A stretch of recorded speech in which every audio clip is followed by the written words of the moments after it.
Gary, welcome. First off, congratulations on The Lost Princess. Can you give Thank us you. a quick snapshot of what drew you to this film? Oh, well, I've worked with the director. This is my third film with the director. We did a film a few years ago called Redemption Day. He's a director out of Morocco. I love working with independent directors. I love working with foreign directors from other countries. I've worked with directors from France, from Bulgaria. I have such a good time because they have such great stories, and they're coming from a different place. Then they tell stories in a different way. So I often jump at the chance, and this was one of those opportunities. We had done a film, Hitchum and I, called Redemption Day, and it got to be a good place for an independent film. I think the budget was 3 million, but we ended up being number one and number two in 26 South American countries and getting some notoriety. So this was his, I suppose you could say, his sophomore release, and it's a swashbuckling. He went big on this one. He went kind of a Gone with the Wind swashbuckling. It has two love stories intertwining, and he goes back in history and the historical happenings around that area in Morocco, and through all of the wars and the love stories that have wove their way to reach us and see the descendants of these different peoples. So it's a fantastic film. It's written by a writer from France named Camus, who's not related to the famous writer and famous philosopher Camus, but I thought that it was. I thought it'd be a great story if it was. But I had a fantastic time filming this film in Morocco. I love Morocco. I think I've spoken about that recently, how much I love Morocco, because you could throw a camera up in the air and not get a bad shot there. Oh, yeah. People are awesome. The food is awesome. And anytime he says, I have another film, I'm there. You let me know. Sounds like a dream location and a unique mix of romance, action, ayahuasca visions, Yes. and Yeah. historical depth. What was the most compelling part of the story for you as an actor? For me as an actor, it was a great opportunity because first of all, I get to play a guy who's a pianist in a hotel bar. And that's his day job. And at night, he goes back to this old castle that he's the caretaker of. He's half Moroccan and half American, and he knows all of these jazz standards that he plays for the guests there. And he rides around in his motorcycle. I got to play him in his younger part of his life, and then I got to play him as he was older. He falls in love with a princess from Saudi Arabia who's just left by herself all of the time from her king husband, who has many wives, and she loves music, and so I play for her all the time, and I fall deeply in love with her. And then I play him through them trying to navigate through their lives of being in love, and him trying to coerce her to stay in the castle with him. But then I play him as he's older, as he's aging, and then I play him as an old man. And I really tried to sink my teeth into this role to progress, as we progress and studying a lot of what happens to us as we get older, as gravity slowly sucks us back down into the earth, and the mannerisms of that. And of course, we did a lot with the makeup, with the graying, but it was quite a joy to delve into 3 or 4 different dimensions of a man, and to see him mature. And I had a great time. I had a great time with this role. It seems so intriguing to me, and I like the fact that it's original because there's not a lot of original stuff coming out on the Yeah, movie screen. It's been all like remakes, remakes. repeats. Mm-hmm. And so I think that that's going to be a big draw. What was it like working with Hitchem Haji again? What's your creative relationship like? Well, Hitchum and I now we've gotten to know each other through a few films, and so we have a shorthand, I think, which is fantastic because I'm more vocal. He takes some of my ideas. I'll conjure up something in my imagination. We get together, and it's a great relationship that you can have as an actor with the director who trusts you and who takes some of your ideas and your artistic visions, and you can get together and really flesh them out. Of course, there, you know, working with directors sometimes in such big sets is not without its challenges. You're dealing with a lot of moving pieces.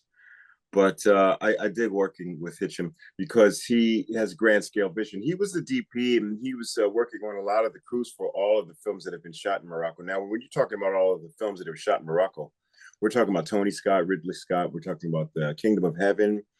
Star Wars was shot there. So many films were shot in Morocco that he was working on the crew. He was the AD, and he's used to wrangling up a lot of different elements for these directors. So he had a lot of great Moroccan crew that was very experienced, and it's fantastic working because we're shooting around so many different areas that they've shot with so many famous directors before. So you have a trust after a while because you know they've been doing this for such a long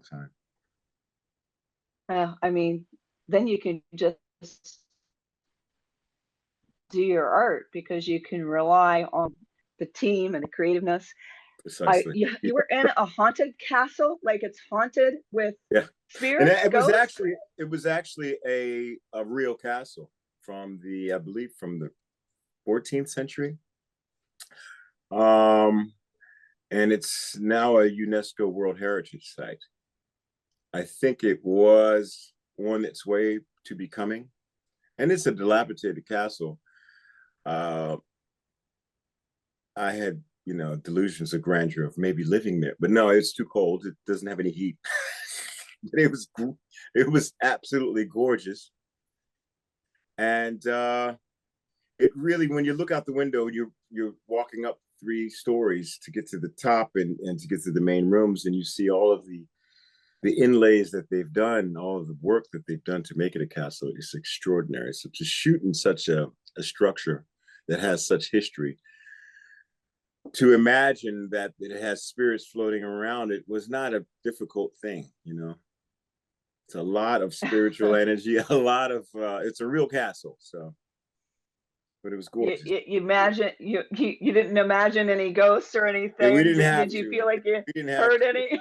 Yeah, this castle, she got the part. You know, she was very right for the part, very right for the role. So it was a lot of dark corners in it, and a lot of history there. It was very And easy. how did you prepare for your role? Because it's so different. You're like storytelling and so different from sort of like more of a CSI kind of role. Well, yeah, with this role particularly, I think I wanted to concentrate, and I hate people that are faking it. So I did a lot of piano lessons to get myself comfortable with playing and talking at the same time. It's a challenge to do a scene and really play, and then have a scene where you're talking and not just fake it like you're playing piano. You know, I really wanted to have a hand in composing some of the things that he was playing. I wanted to go further with playing some of the more jazz standard stuff, but that's not his background, jazz. So it was a hard sell for him. But I ended up composing a number in during the prep of the film, and it ends up in the film. And I composed it with a Belgian composer, where I played out the chords, and then we composed the song together, and then he put the strings behind it, and then they used it in the film. So I'm kind of happy about that. And so is I the love that because was you're into music and you got to use all of your talent and really I be. feel really proud, and I'm happy to do that with every film. It's, you know, the thing with CSI, which it was such a fantastic hit for a lot of people, but sometimes and they actually let me play in CSI as well. When I was shooting that, there was a scene where we go to a jazz bar and I'm playing a little tinkly tinkly thing, and it ended up in the show. A lot of times, you know, you're using maybe 2% of the things that you can do, because you know you have a lot of characters to write for, and there's a storyline, and they're often not thinking about what the actor can do. They're thinking about what's going to make the show watchable. So I ended up stuffing my trailer at CSI for 6 7 years with a bunch of music equipment because we would have time between shots, and I would have all this downtime. And I had like a little mini recording studio. I had guitar effects. I had all kinds of gadgets. I'd fill my little trailer with all kinds of gadgets that would keep me busy. Because once you've learned the script and once you've learned your dialogue, you have all this free time. And I would go through loads of books, but after a while, it's, you know, you just have nothing left to read. So I would just play my trailer. I had brought my guitars and recording devices, but I've always thought that I wanted to incorporate that somehow into different film roles, and I tried going out for parts that were biographical with different musicians. But at that time in Hollywood, they weren't really making films about musicians, and Hollywood was saying they don't make any money. Now, since then, of course, there have been great films about very famous musicians. There's been Ray. There's been the film about Queen. There's been successful films, but at that time in the early 2000s, Hollywood wasn't ready for all that. I think the only film that was about a musician was The Doors by Oliver Stone. So I used to fill my trailer and then I have a music career on the side and then come and do my TV work and separate them. So this was a great opportunity for me to push myself to learn more piano. I'm not a pianist, I'm a guitarist. So it was a challenge, but it was fantastic to incorporate that into studying pianists and studying pianists who do that for a living, into the way they carry themselves. And I'm looking forward to more opportunities like that. It's a lot of fun. Well, I'm very excited to see the film. Where can people catch this film? May 8th. Thanks for coming on the show. Yeah, they can.